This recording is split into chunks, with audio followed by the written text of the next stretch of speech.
Let's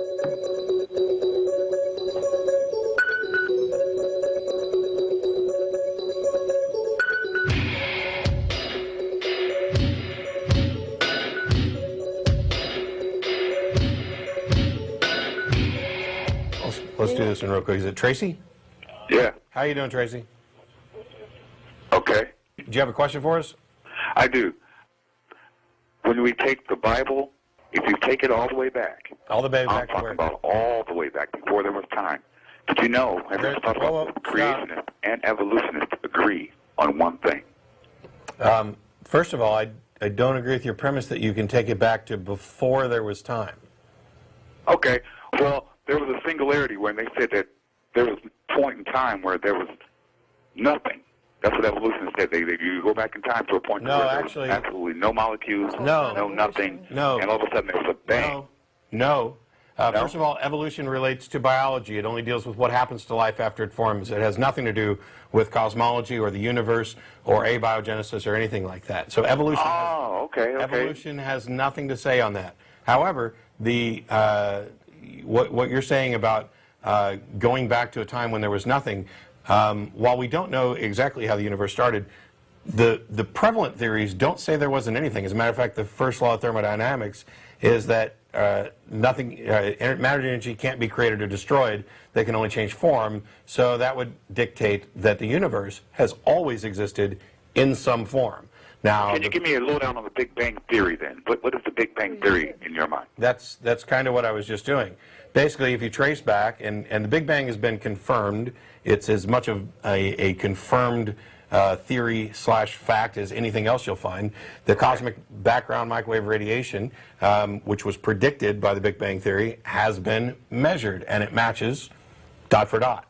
But 14.5 billion years ago or so, the math, we can't get back past the Planck time, which is a very tiny unit of time between the actual moment of the explosion, of the singularity, or the beginning of the expansion of the singularity. So we can't trace back any farther than that. So anything further back is speculation right now. I got you. I see your point. Okay.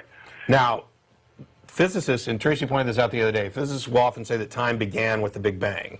Yes, that's what they're talking about. That's the way I understood it from my school. Yeah. What they're talking about is that time, in the sense of the way Hawking says it is that because we can't talk about anything prior to the point of expansion, he says you might as well cut those things out of the theory.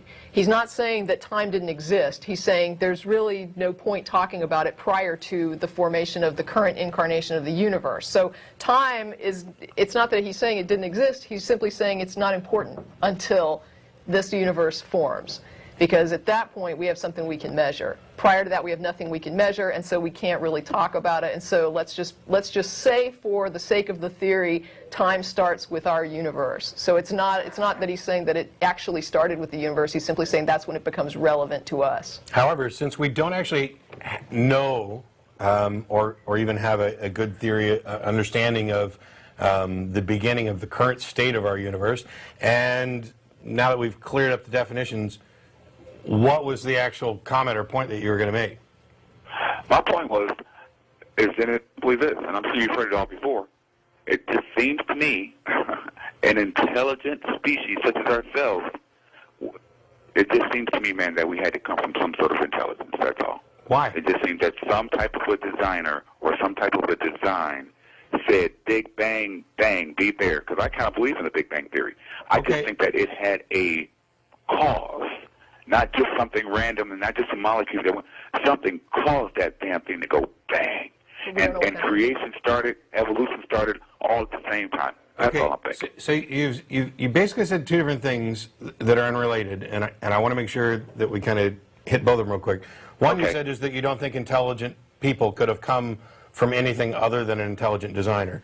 Yeah, I don't know why that is, but before we actually get to that, I think the other one may be quicker to address. All right. And that is that you believe in the Big Bang, but you think that there must have been some intelligent cause for it. Why do you think it's justifiable to posit a supernatural, transcendent cause rather than just accepting that it could have happened by a natural cause.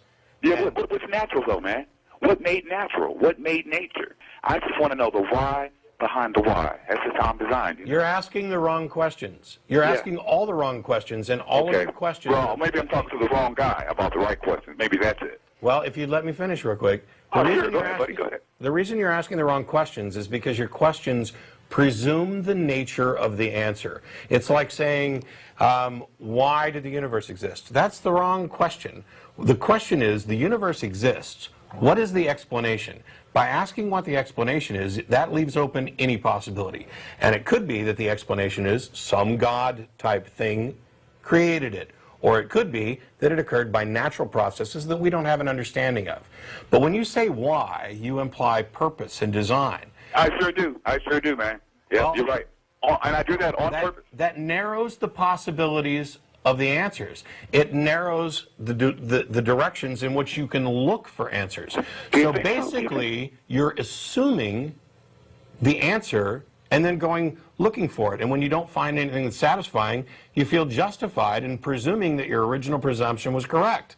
And that's not the way science works. That's not the way we learn or understand anything. And if we have no way of investigating and no way of understanding what happened prior to the Big Bang, then it's asinine to speculate about the cause, and it's incredibly asinine to make up, oh, it must have been an intelligence because that's what I'm most comfortable with. Man, you're not curious about how we got here.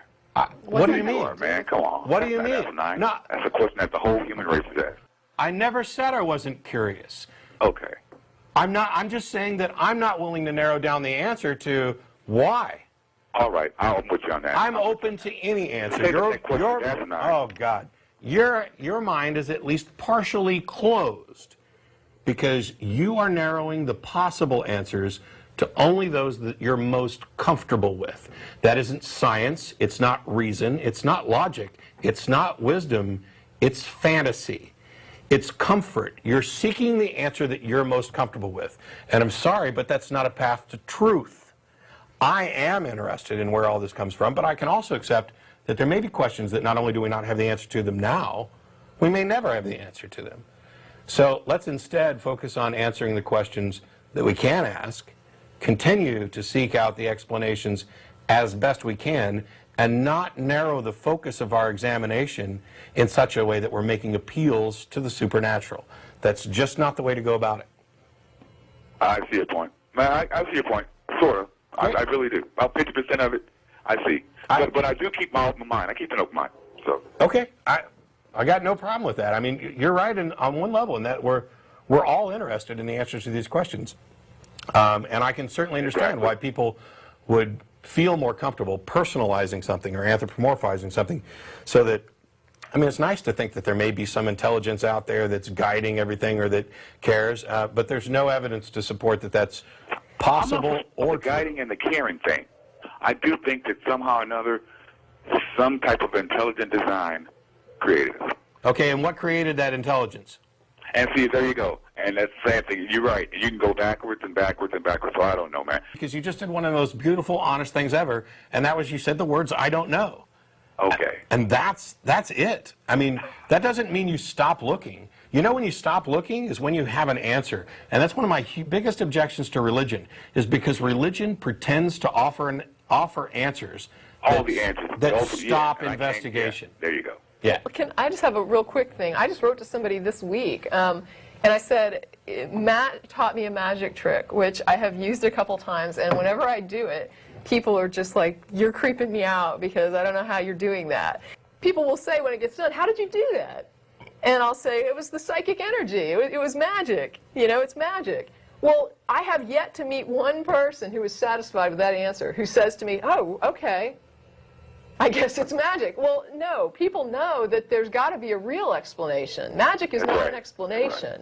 And so when people say, and when people put forward God, really what they're saying is magic. It's just magic. We don't know how it was done. It was like this being that's just, that can do magic. Yeah, and it made the universe. I don't know. You're trying to answer a mystery with a mystery, and you get nowhere.